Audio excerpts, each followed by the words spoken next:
भाई मेरे यहाँ ध्यान दो, ये जो क्रिया शब्द लिखा है, सबसे पहले ये ध्यान देना क्रिया शब्द होता क्या है।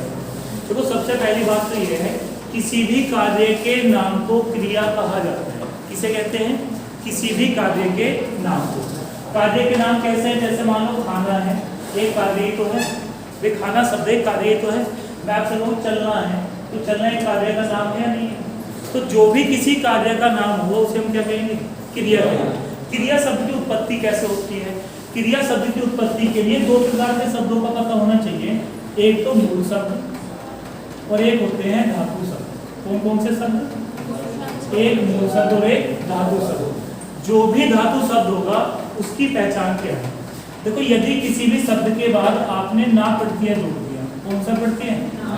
ना प्रत्यय जोड़ दिया, तो सबसे सीधी सी बात यह है कि ना प्रत्यय जोड़ने के बाद यदि शब्द का सार्थक अर्थ निकलता हो, कैसा अर्थ निकलता हो? सार्थक। सार्थक का मतलब जिसे सब जानते हो, जिसका सब अर्थ निकाल सकते हो। जैसे मान लो मैं एक शब्द जोड़ूं, मैंने राम शब्द लिखा, इसके साथ मैंने ना प्रत्यय जोड़ा, शब्द बना आपका राम। क्या इसका कोई अर्थ है? तो ये मूल धातु शब्द नहीं था। कैसा शब्द नहीं था? धातु शब्द नहीं था। यदि मैंने शब्द लिखा भैया खा, इसके साथ शब्द जोड़ा ना, इससे एक नया शब्द बना खाना, इसका अर्थ निकलेगा या नहीं?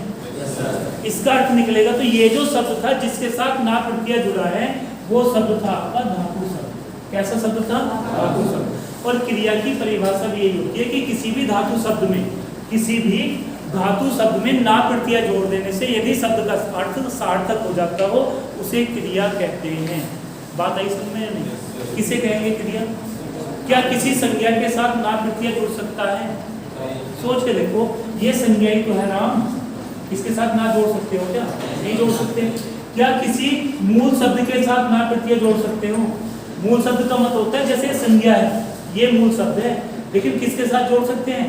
धातु शब्द के साथ। धातु शब्द के साथ हमेशा कौन सा प्रत्यय जुड़ेगा? ना प्रत्यय। और ना प्रत्यय जुड़ने से किसका नाम बनेगा? कार्य का नाम। जो कार्य का नाम होगा उसे हम क्या कहेंगे भैया? क्रिया कहेंगे। परिभाषा में से कोई क्वेश्चन नहीं आता। परिभाषा में से केवल इतना क्वेश्चन आता है कि धातु शब्द कौन से होते हैं और मूल शब्द कौन से होते हैं। इनमें से अंतर आते हैं, चार ऑप्शन आपको मिलेंगे रखे हुए और पूछा जाएगा कि भैया कौन सा इसमें से धातु शब्द है या कौन सा मूल शब्द है। क्या करना है? उनके साथ ना प्रत्यय को जोड़कर देख लेना। यदि शब्द का अर्थ सार्थक बन जाता हो तो धातु शब्द था, शब्द अर्थ सार्थक ना बनता हो तो कैसा शब्द था? मूल शब्द। यहाँ तक बात क्लियर है? इसके बाद क्या आता है? इसके बाद आपसे पूछता है भैया क्रिया के भेद भी तो होते होंगे। जो क्रिया के भेद हैं तो क्रिया के भेद भी तो होते होंगे।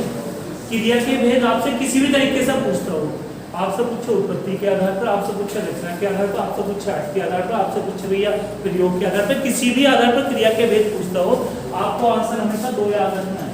कितना याद रखना है? लेकिन थोड़ा सा अंतर है, जब आपसे क्रिया के भेद ना पूछे तो क्रिया के नाम आते हैं संयुक्त क्रिया। भेद किस क्रिया के पूछे? कौन सी क्रिया के? संयुक्त क्रिया। जब आपसे भेद संयुक्त क्रिया के पूछे तो फिर दो नहीं बताना, फिर बताना है 13। कितने बताने भैया? 13। तो संयुक्त क्रिया के भेद कितने हैं? 13। और क्रिया के भेद कितने हैं? अर्थ के आधार पर क्रिया के भेद कितने? प्रयोग के आधार पर कितने? रूप के आधार पर कितने? कर्म के आधार पर कितने? किसी भी आधार पर हो हमेशा भेद कितने याद रखने हैं? अब इनमें जो सबसे मुख्य होता है, सबसे मुख्य होता है भैया कर्म के आधार पर। मेरे लाल एक क्वेश्चन इसमें से कर्म के आधार पर से 110% आपके एग्जाम में रखा हुआ मिलेगा, कोई नहीं काट सकता। हर एग्जाम में आता है और खासकर यूपी पुलिस में तो फेमस क्वेश्चन है इनका ये वाला, कर्म के आधार पर। मुझे बताओ बेटा कर्म होता क्या है? कर्म क्या होता है? कर्म कार्य नहीं होता भाई। कर्म होता है यदि मैं कार्य करूं। कौन? मैं कार्य करूं तो मैं तो बनूंगा कर्ता। क्या बनूंगा? कर्ता। मेरे कार्य करने का प्रभाव जिस पर भी पड़ता हो वो बनेगा कर्म। जो मैंने कार्य किया, मेरे कार्य करने का प्रभाव जिस भी व्यक्ति पर पड़ा या वस्तु पर पड़ा, अलग की बात है किस पर पड़ा, लेकिन मेरे कार्य करने का प्रभाव जिस पर भी पड़ता हो उसे कर्म कहा जाता है। तो सीधी सी परिभाषा इसकी होती है कि यदि आप कोई भी कार्य करते हैं या कर्ता के द्वारा किया जाने वाले कार्य का जिस पर भी प्रभाव होता है, जिस पर भी प्रभाव होता है उसे क्या कहा जाता है? कर्म। कर्म की पहचान कैसे करते हैं?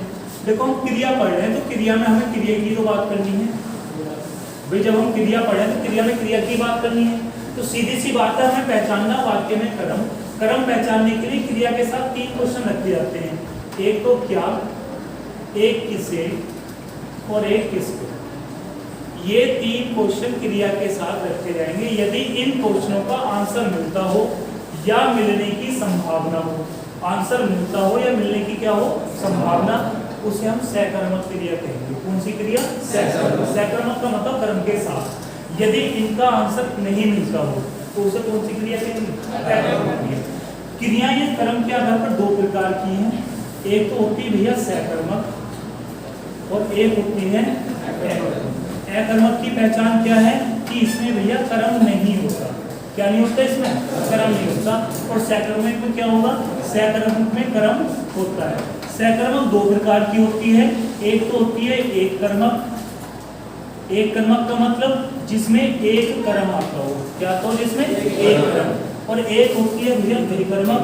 द्विकर्मक का मतलब जिसमें कर्म की संख्या कितनी हो? 2। केवल इतना ध्यान रखना है। क्या याद रखना है कि जब एक कर्म मिलता हो कौन सी बतानी है? एक कर्मक। जब कर्म कितने मिलते हो? 2, तो कौन सी बतानी है? जिसमें कर्म ना मिलता हो कौन सी बतानी है? कभी कभी इसका शाब्दिक अर्थ पूछ सकता है। तो हिंदी के अंदर किसी भी शब्द का शाब्दिक अर्थ आपसे पूछा तो A to Z कोई भी शब्द हो, हमेशा ध्यान रखना इन शब्दों के टुकड़े कर लो। जब आप इसके टुकड़े करोगे तो ऐसे तो देंगे ए प्लस कर्मक, ये यही तो टुकड़े होंगे, इस तरह तो कुछ नहीं होगा। या फिर आप ऐसे कह सकते हो कि कर्म प्लस है, इतने टुकड़े बना दिए। अधिकतम इतने तो बना सकते हो क्योंकि एक कर्म शब्द बन गया। ए का अर्थ हमेशा बिना में निकलता है। किसमें निकलेगा? इन दोनों का अर्थ निकलता है कर्म। क्या निकलता है? क्या अर्थ है इसका? बिना कर्म वाली। तो ऐसी क्रिया जिसमें कर्म ना पाया जाता हो, जिसमें कर्म ना हो, तो उसे कौन सी क्रिया कहते हैं? ये जो सहकर्मक है, यदि इसका अर्थ निकालेंगे तो सह का अर्थ निकलता है साथ। क्या निकलता है? सह का साथ। तो जो क्रिया कर्म के साथ हो या जिसमें कर्म पाया जाता हो, कर्म के साथ आती हो या कर्म पाया जाता हो, उसे कौन सी क्रिया कहेंगे? सहकर्मक। अकर्मक क्रिया पहचानने के लिए मैंने अभी बताया कि क्रिया के साथ कौन कौन से क्वेश्चन करने हैं? क्या, किसे, किसको। अब इनमें कंडीशन लगती है थोड़ी सी कि इनमें से कम 2 के आंसर आने चाहिए। कितनों के आंसर आने चाहिए? 2। यदि 2 के आंसर आएंगे तीसरे का अपने आप आ जाएगा, लेकिन आपको कम से कम 2 के आंसर देखने हैं। ये मत सोचना है कि क्या का आंसर आएगा और आपकी क्रिया सहकर्मक होगी। क्वेश्चन गलत भी हो सकता है। इन दोनों में से किसी एक का आंसर जरूरी है। इन दोनों में से किसी एक का आंसर जरूरी है। जैसे मान लो मैंने वाक्य लिखा, सिंपल सा वाक्य, कई बार एग्जाम में पूछा गया है, पक्षी आकाश में उड़ते हैं। पक्षी आकाश में उड़ते हैं। मुझे बताओ भाई इसमें कर्ता कौन है? कर्ता होता है जो कार्य करता है। कर्ता कौन है? ये कर्ता हो गया। क्रिया क्या है? क्रिया यही तो है। इन दोनों के बीच में हमें क्या रखना था? या तो क्या रखना था, या किसे रखना था, या फिर क्या रखना था? किसको रखना था। अब मेरे लाल मुझे ये बताओ, यदि मैं इनके साथ क्वेश्चन करूं तो आंसर आएगा क्या? करके देखो आप। क्या क्वेश्चन करोगे? पक्षी क्या उड़ते हैं, पक्षी किसे उड़ते हैं, पक्षी किसको उड़ते हैं। कोई आंसर मिल रहा है? जब आंसर ना मिलता हो कौन सी क्रिया बताने? मैं इस वाक्य को थोड़ा सा बड़ा कर दूं। मैं इस वाक्य को इस तरीके से लिखूं, पक्षी आकाश में अपने पंखों से उड़ते हैं। पक्षी आकाश में अपने पंखों से उड़ते हैं। क्रिया बताओ, सहकर्मक होगी अकर्मक? कौन कौन बता रहा है सहकर्मक? तो बता दो, शर्माई क्यों रहे हो? जो सहकर्मक बता रहे हो बेटे आप गलत हो। क्यों गलत हो? मैंने क्या बताया भी थोड़ी देर पहले, वाक्य में से क्या पहचानना है हमें? एक तो कर्ता और एक क्रिया। कर्ता कौन है? क्रिया क्या है? पक्षी क्या उड़ते हैं? पक्षी किसे उड़ते हैं? पक्षी किसको उड़ते हैं? कोई आंसर मिल रहा है? अगर बीच में से आंसर होता तो बाहर निकल गया, तभी आएगा। मैं बताऊंगा, वाक्य लिखूंगा, आराम से बाहर निकल गया। जब आंसर नहीं है तभी तो नहीं आया कुछ। या अपने पंखों से उड़ रहा हूँ या किसी और के पंखों से उड़ रहा हूँ, तुम पे क्या प्रभाव पड़ रहा है? उड़ तो खुद ही रहा है, क्रिया तो खुद ही कर रहा है। और जब खुद से ही क्रिया कर रहे हो, खुद पर ही प्रभाव पड़ रहा हो, तो कौन सी क्रिया बतानी है? मैंने एक वाक्य लिखा, राम आम खाता है। अब मुझे बताओ क्रिया क्या है इसमें? क्रिया क्या है? खाता है। कर्ता कौन है? राम क्या खाता है? एक आंसर मिल गया। राम किसे खाता है? आम को। किसको खाता है? बताओ, आंसर मिल गया ना। और जब आंसर मिल गया कौन सी क्रिया बताएंगे? आई बात समझ में? कैसा पता करना है कि क्रिया और कर्ता छाड़ने, क्रिया और कर्ता के बीच में 3 शब्द रखने हैं। कौन कौन से? क्या, किसे, किसको। यदि किसी भी 2 का आंसर मिल जाए तो क्रिया कैसी? सहकर्मक। और आंसर ना मिलता तो क्रिया कैसी? वाक्य में लिख रहा हूँ, बताना है आपको। भैया मैंने एक वाक्य लिखा, माता जी भोजन पकाती हैं। बताओ क्रिया भैया पक्का? सोच लो। सहकर्मक है? सहकर्मक तो ना बता रहे कोई? पक्का? मैंने वाक्य लिखा, राधा नाचती है। कैसी हो गई? अकर्मक। सबकी अकर्मक है। चलो लास्ट वाक्य है, राधा अपने पैरों में घुंघरू बांधकर नाचती है। बताओ बेटे कैसी क्रिया है जी? अकर्मक सबकी। सहकर्मक वाला है कोई? सारी गलत हो गया। अविनाश सहकर्मक वाला कोई? किसी की सहकर्मक ना है? सोच लो एक बार। है अकर्मक है भैया। कर्ता राधा, क्रिया नाचती है। राधा क्या नाचती है? किसे नाचती है? किसको नाचती है? कोई आंसर नहीं है। यदि मैं इस क्रिया का रूप परिवर्तन कर दूं, मैं कर दूं नचाती। अब देखो पहले क्या थी? नाचती थी, खुद क्रिया कर रही थी।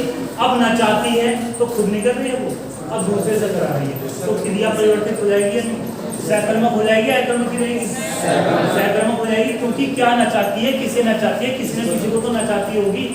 ऐसी इसी तरीके से मैंने वाक्य लिखा कि वह खाता है।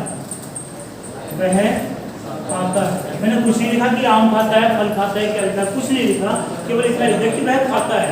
अब मुझे बताइए कार्य कर रहा नहीं कर रहा? कार्य तो कर रहा है। और जब कार्य कर रहा भैया, ये करता होगा, ये क्रिया होगी, क्या खाता है? तो कुछ तो खाता होगा। किसे खाता है? तो किसी को तो खाता होगा। किसको खाता है? तो भैया कुछ ना कुछ तो ऐसा शब्द होगा जिससे वो खा रहा होगा। पर कर्म की एक पहचान होती है कि कर्म जो भी होता है कभी ना कभी समाप्त जरूर होता है। जो भी कर्म होता है वो कभी ना कभी समाप्त जरूर होता है। जैसा मान लो यहाँ क्या कर्म था, इसमें तो था ही नहीं, ये खाना है। मान लो यहाँ मैं आम लिख दूँ तो आम बताओ समाप्त होगा नहीं होगा? जब ये खाएगा इसे समाप्त होगा। मैं लिख दूँ कि वह भैया भोजन पकाती है, भोजन कभी समाप्त होगा नहीं होगा? समाप्त होगा। जो भी कर्म होता है वो हमेशा क्या हो जाता है? समाप्त हो जाता है। एक वाक्य भैया मैंने लिखा, वह अपने घर जाता है। बताओ कैसी क्रिया होगी? वह अपने घर जाता है। बताओ कैसी क्रिया होगी? अकर्मक सहकर्मक? देखो वह करता, क्रिया क्या है? वह क्या जाता है? किसे जाता है? किसको जाता है? कोई आंसर आ रहे हैं? कैसे बतानी है? मैंने एक वाक्य लिखा, वह पानी से साबुन के साथ नहाता है। क्रिया अकर्मक है? सहकर्मक? सहकर्मक वाला है कोई? पक्का? जो साबुन खत्म ना होगी, पानी खत्म ना होगा, सोच के तो देखो। है कोई सहकर्मक वाला ना? भैया ये चीजें अगर आपको ऐसा भी लगती है कि समाप्त हो रही है, तब भी इनसे कोई मतलब नहीं है तुम्हारा। तुम्हें केवल क्रिया और कर्ता के साथ क्वेश्चन नहीं करना, बाकी बीच में किसी के साथ नहीं करना। वह करता है और ये है क्रिया। वह क्या नहाता है? वह किसे नहाता है? वह किसको नहाता है? केवल क्वेश्चन इतना होना चाहिए, इससे फालतू कोई क्वेश्चन नहीं चलेगा। इनका आंसर मिल जाए तो क्रिया सहकर्मक, और आंसर ना मिलता हो तो क्रिया कैसी है? तो इसमें कैसी होगी? सहकर्मक की होगी। पक्का? एक वाक्य हो गया, गेहूं पिस रहा है। अरे हम तो यार गेहूं पिस रहा, तेरा गेहूं पिस रहा है। गेहूं पिस रहा है। मुझे एक बात बताओ, करता है इसमें कोई? करता है कोई?